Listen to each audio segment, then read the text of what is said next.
look forward to? Well, Sterling, here's what they got to watch for. On third down, Chicago Bears defense, one of the things they love to do, they love to bring the double A-gap pressure. So when I'm looking at the Dallas Cowboys, I'm saying, hey, you've got a rookie center, Travis Frederick. All right, so what they're going to try to do is take advantage of that rookie center. We've got the linebacker right here. He's going to run a pick right here, Baldy. He's trying to pick this guard. But really what they're trying to do is they're trying to free up Julius Peppers right here to run up the A-gap and get pressure on the quarterback. Watch the pressure right here that the linebacker brings. All right, Julius Peppers, free sack right here, gets a free hit. So now you've got the center thinking, hey, I've got to shut off this penetrator.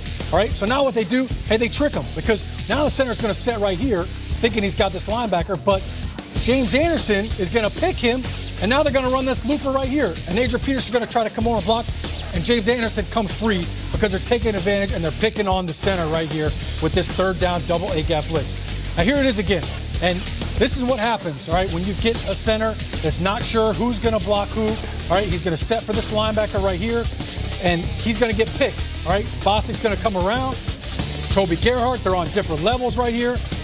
And this is a tough twist to pass off between a center and a guard because they're on different levels. So for me, when I'm looking at this game, I like the Dallas Cowboys, but they're going to have to do a great job on third down because the Bears, they love to have the double linebackers up there in the A-gap, and it doesn't matter if they've got some young linebackers playing. Well, I like the Cowboys in this game. Let me put a face on those linebackers and the scheme you talked about, Sean, because it's a good scheme.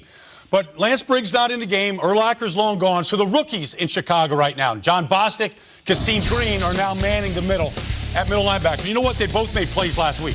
Here's Kasim Green right here just playing zone defense. You know what? When you get to the ball, good things happen. Yes, it does. This ball's deflected. Kasim Green, a fourth-round pick out of Rutgers. That's mine. Got himself his first NFL interception. Okay. John Bostic got himself his first NFL sack. Here he is, their second-round pick out of Florida. Shows a lot of good instincts right here. Beats Sullivan here on a nice little swim move. Inside, gets after Matt Castle, brings him down. However, they are young.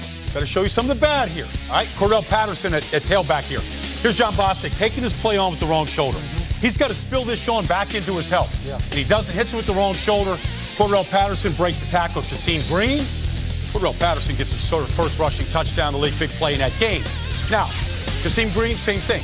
Watch this here. Same thing. These guys are not in the passing game. They're locked into the quarterback right here. They're not getting their depth, getting tight ends behind them. And I just think Tony Romo in this game is going to take advantage of those young linebackers, aggressive, going to be good players. Not there yet. I think Romo could take advantage of them. And on the other side, got some new young linebackers in Dallas as well. And I think for the Dallas Cowboys to win, I'm picking Dallas to win as well. Their young linebackers are going to have to make the Bears one-dimensional. You do not want this Bears football team balanced. So I'm going to put this game, I'm going to ride on the shoulders of a guy like Kyle Wilker. You know what? Coming in, playing football, he plays at the line of scrimmage, plays behind his pads, and he brings a little nastiness to him, and I like that, Kyle. You're going to have to deter Matt Forte from running the football. You're going to have to clog up Bush when he goes in on short yardage. I like that. But Ernie Sims, he's looked lost at times, and I'm afraid that they may be able to take advantage of some of Ernie Sims' mistakes. I'm going to take Dallas in the game,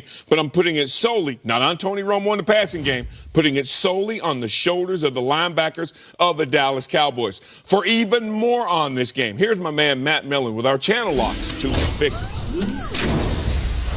Sterling, round up the boys. You know what time it is again. It's time for our tools for victory, presented by Channel Lock. What's that you say? Oh, this? Oh, this is nothing. This is just an old jersey from a guy who used to play at South Carolina. I'm going to talk about two guys from South Carolina, probably the two best receivers that I've ever seen. One of them resides in Chicago by the name of Alshon Jeffrey. Very similar to the other guy. Why? Powerful, smart, uses his hands, uses his body, comes back to the ball, ball's in the air, he owns it. Just like that other guy I used to know. Watch him down the field. Maybe this is the best thing that he does. Has a great kinesthetic sense, body part awareness, knows exactly where he is all the time. Watch how he gets back on top of the defender and then uses his body as a shield. The rest, as they say, is history. Catches the ball, 6 quick. He's been doing this with regularity and getting better as the season's going on. Watch this, Sterling. I love this piece. At the end of this catch, you're going to see him own the ball. That ball's in the air, that's his. There's nobody going to get it. Watch him go up, the powerful hands, and how he controls it all the way through. Playing for the Chicago Bears right now, Alshon Jeffrey is playing as well as I've ever seen. At South Carolina, heck, it was 8-4, which is a 12, a 1 and a 2. One of them was the name of, the other one is Jeffrey. You be the judge.